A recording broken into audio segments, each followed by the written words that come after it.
Assalamualaikum warahmatullahi wabarakatuh. Selamat berjumpa kembali dengan saya di sesi 7 mata kuliah Advertising Management MRC 435. Kali ini dengan topik berjudul strategi kreatif dalam iklan ya. Nah, kita akan bicara tentang strategi kreatif di sini di mana biro iklan maupun pengiklan atau produsen itu harus bekerja sama nih ya, menentukan kreatif yang akan disampaikan di dalam pesan iklan. Nah, kata kreatif sendiri, kita mulai kata kreatif ini ya. Kata kreatif ini sebenarnya apa sih maksudnya ya? Nah, di sini kata kreatif itu sangat umum digunakan ya. Tapi dalam periklanan, pekerjaan kreatif itu sebenarnya proses yang cukup panjang ya. Jadi ada proses penggambaran, penulisan, perancangan, produksi sebuah iklan yang merupakan jantung dan jiwa industri periklanan. Nah, iklan bukanlah hiburan atau seni, melainkan sebuah medium informasi. Nah, terlebih khusus lagi, iklan itu berbayar ya, dibayar oleh pihak sponsor yang dikenal menggunakan media massa. Itu kan definisi-definisi yang umum yang kita di awal-awal di modul-modul yang sebelumnya atau di sesi sebelumnya, video sebelumnya sudah kalian dengar. Nah, kemudian dasar pemikiran kreatif. Pertama, posisi produk, posisi positioning produk kita. Di antara pesaing, produk kita tuh bagaimana sih? Ya, ini kaitannya dengan SWOT yang minggu lalu kita bahas ya, seminggu atau 2 minggu lalu kita bahas ya, positioning produk kita, manfaat produk kita itu, kelebihan produk kita itu dari sisi manfaatnya apa dibanding dengan manfaat produk lain di kategori yang sama. Kemudian dari sisi produknya sendiri. Ya, kalau tadi positioningnya ini produknya sendiri, produk kita tuh produk apa? Apakah biasa dibelanjakan secara eceran, dibeli oleh level rumah tangga atau industri ataukah pabrik yang beli gitu. Nah, kemudian people ini orang-orangnya ya, siapa sasarannya ya, segmentasinya siapa, status ekonomi sosialnya bagaimana ya, lifestyle-nya, demografinya, psikografi lifestyle-nya tadi, kemudian geografinya, mereka wilayah mana tinggalnya. Kemudian problem dalam pemikiran kreatif untuk iklan ini apa sih? Apakah iklan ini karena produknya sulit untuk disampaikan manfaatnya, apakah kita menjadi menemukan masalah di situ? Apakah ada solusi terhadap problem yang kita temui dalam sisi kreatif? Kemudian promise. Di dalam pemikiran kreatif ya, promise atau janji itu sangat penting ya. Nah, kalau tadi kaitannya ke nomor 4, problem yang dialami oleh konsumen. Konsumen berharap problemnya itu diselesaikan. Dan dalam penyelesaian itu kita biasanya memberikan satu statement atau pengiklan cenderung memberikan satu statement yang bersifat janji ya, tapi janji ini harus dideliver ya, bukan janji PHP gitu ya, palsu gitu ya. Kemudian profit. Nah, dalam perjalanannya profit ini tetap harus dipikirkan. Jadi mau iklan itu sangat kreatif sekalipun, kalau dia tidak menjual dan menghasilkan penjualan, walaupun secara nggak langsung ya, profit itu tetap diharapkan ada, muncul. Kalau sudah capek-capek bikin iklan, kreatifnya bagus, orang suka, tapi nggak menciptakan penjualan, maka nggak ada profit. Kemudian prioritas. Apa saja prioritas yang harus diberikan dalam membangun kreatif iklan itu. Kemudian dia harus persuasif, harus mengajak, harus membujuk. Kreatif itu harus membujuk orang agar mengikuti apa yang disampaikan dalam pesan iklan, agar orangnya suka pada produk kita, agar orangnya bertindak untuk mulai berpikir membeli, agar orangnya convince, teriyakini percaya untuk beli, agar orangnya trial, kemudian adoption gitu kan, kalau di hierarki efek yang produk-produk inovasi. Kemudian platformnya itu apa? Apakah dasar penyampaian pesan ini menggunakan platform tertentu, ya. Kemudian dalam dunia periklanan, kata kreatif itu merujuk pada beberapa hal, ya. Kreatif siapanya nih? Apanya, ya? Siapanya, atau lingkup pekerjaannya. Jadi orangnya kah, strateginya kah, atau lingkup pekerjaannya. Kalau orangnya itu orang kreatif itu biasanya istilah-istilah orang kreatif, artinya orang yang duduk di pekerjaan di suatu, biasanya biro iklan yang melakukan pengarahan kreatif, penulis naskah, pengarah seni, dan produser atau produser, ya. Kalau dia di luar biro iklan, ya dia bisa sebagai pemilik kreatif butik ataupun bertindak langsung menjadi pengarah kreatif, itu bisa, atau creative director istilahnya. Kalau penulis naskah itu copywriter, pengarah seni itu art director atau produser, ya. Produser itu yang memproduksi audiovisual iklannya ataupun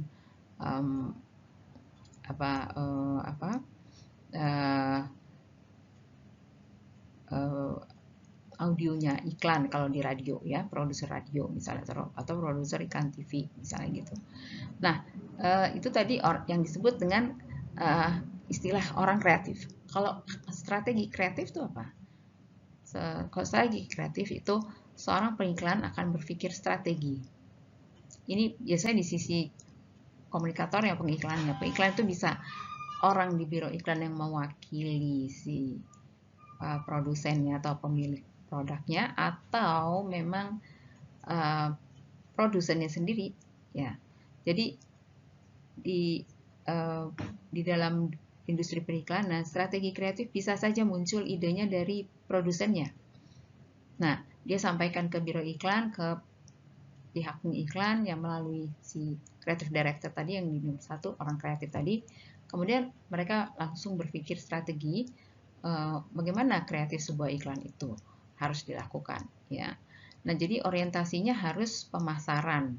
Karena apa? Karena memang mau menjual. Ini kan dibayar, sifatnya mau menjual. Kecuali kalau memang iklannya iklan layanan masyarakat, ya, nggak menjual. Nah, jadi strategi kreatif ini orientasi pemasaran yang diberikan kepada orang kreatif sebagai pedoman dalam membuat iklan. Jadi bagaimanapun ini dimaksudkan untuk menjual produk, ya. Kecuali kalau memang iklannya itu iklan layanan masyarakat, itu hanya menyampaikan ide atau isu untuk merubah sikap khalayak, tidak sampai harus membeli gitu. Memang tidak bertujuan membeli, tapi merubah sikap ke arah yang diinginkan di dalam pesan, sesuai dalam pesan. Kemudian yang ketiga, istilah pekerjaan kreatif. Apa ya ini? Nah, kalau pekerjaan kreatif itu mencakup pelaksanaan dan pengembangan konsep dan ide yang dapat mengemukakan strategi dasar untuk membentuk komunikasi yang efektif. Lagi-lagi kita bicara dalam lingkup kuliah komunikasi. Jadi ini memang yang difikirkan pekerjaan kreatif yang ada hubungannya dengan komunikasi. Jadi bukan pekerjaan creative art yang dilakukan seorang pelukis, ya, pelukis seni rupa gitu, yang dia hanya mengekspresikan pikiran dan estetika dia sendiri ke dalam sebuah lukisan untuk misalnya dijual oleh dia sendiri. Jadi ini bukan dalam konteks itu. Dalam konteks bentuk komunikasi yang efektif, nah itu yang dimaksud, ya. Seperti pembuatan judul atau headline, kepala tulisan, perwajahannya, layoutnya, dana naskahnya, ya, anggaran yang untuk diarahkan kepada naskahnya, misalnya kalau ada naskah di situ, ya, ada teks di situ. Kemudian bentuk kopi iklan cetak, ya, kalau iklannya koran kan gede tuh, ya, bentuk kopinya gimana? Apakah mau diletakkan di kiri, di kanan, ya. Kemudian tulisan iklan radio atau script writing radionya. Kemudian script storyboard, ya, teks atau skrip di dalam storyboard. Dan iklan televisi ini gimana gitu. Jadi kalau iklan TV kan pasti audio visual ya. Jadi munculnya visual dengan munculnya audio ini harus disesuaikan, dan juga latar belakangnya dan sebagainya.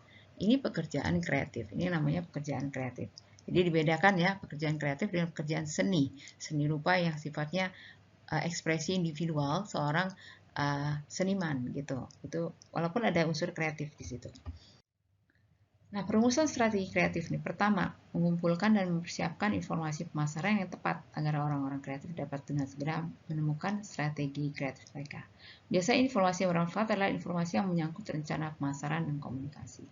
Hasil penelitian tentang konsumen sasaran, data-data produk, persaingan pasar, rencana dasar strategi media, itu yang penting, yang menyangkut kapan dan dalam media apa saja iklan tersebut dimunculkan. Jadi strategi kreatif itu tidak bisa kita lepaskan dari unsur timing, ya, timing. Jadi timeline, jadi jadwal itu harus ada, karena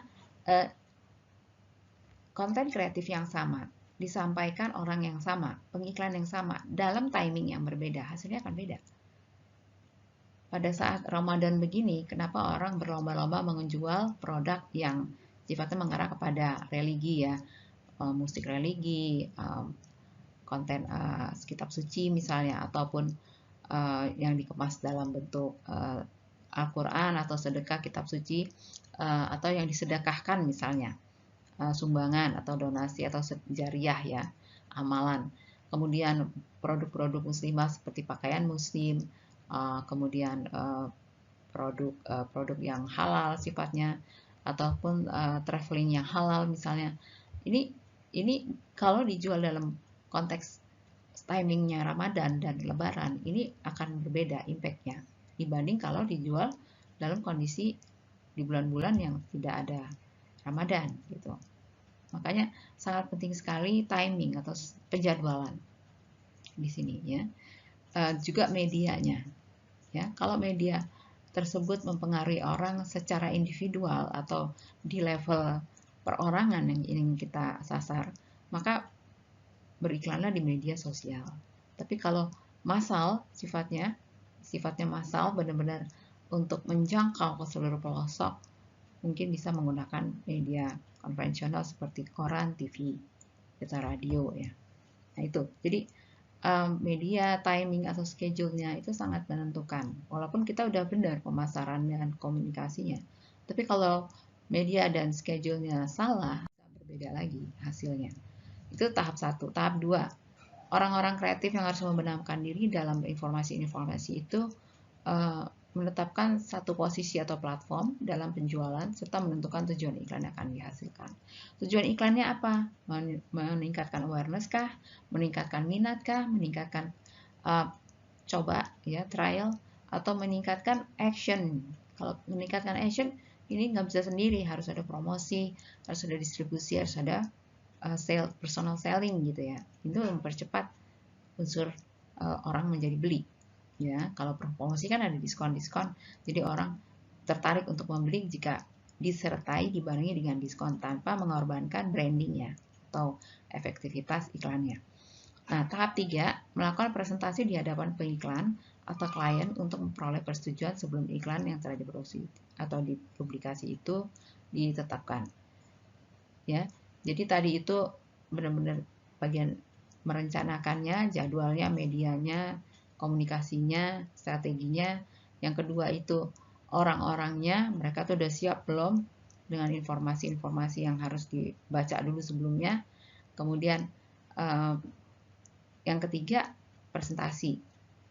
Ya, dari 2 ke 3 ini benar-benar seringkali banyak perubahan-perubahan tuh.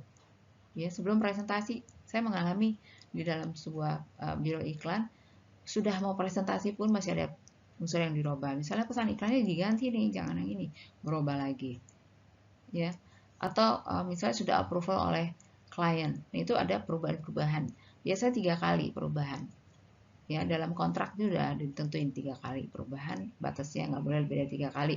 Karena akan lama jadi ribet tidak menyepakati agreement yang sudah ditetapkan. Jadi kalau lebih dari 3 itu biasanya udah terlalu berlebihan. Jadi pantasnya kalau ngerubah-rubah itu 3 kali. Nah ini baru setelah fix dipublikasikan di media. Sebab apa? Sebab kalau udah keburu tayang, launching, dipublikasikan, terus ada salah, itu memperbaikinya repot. Fatal banget. Orang kalau udah dengar sekali, ya dia masuk ke pikirannya, menyerap ke dalam benak pemikirannya, untuk merubah lagi biaya lagi gitu bagi pengiklannya. Ya.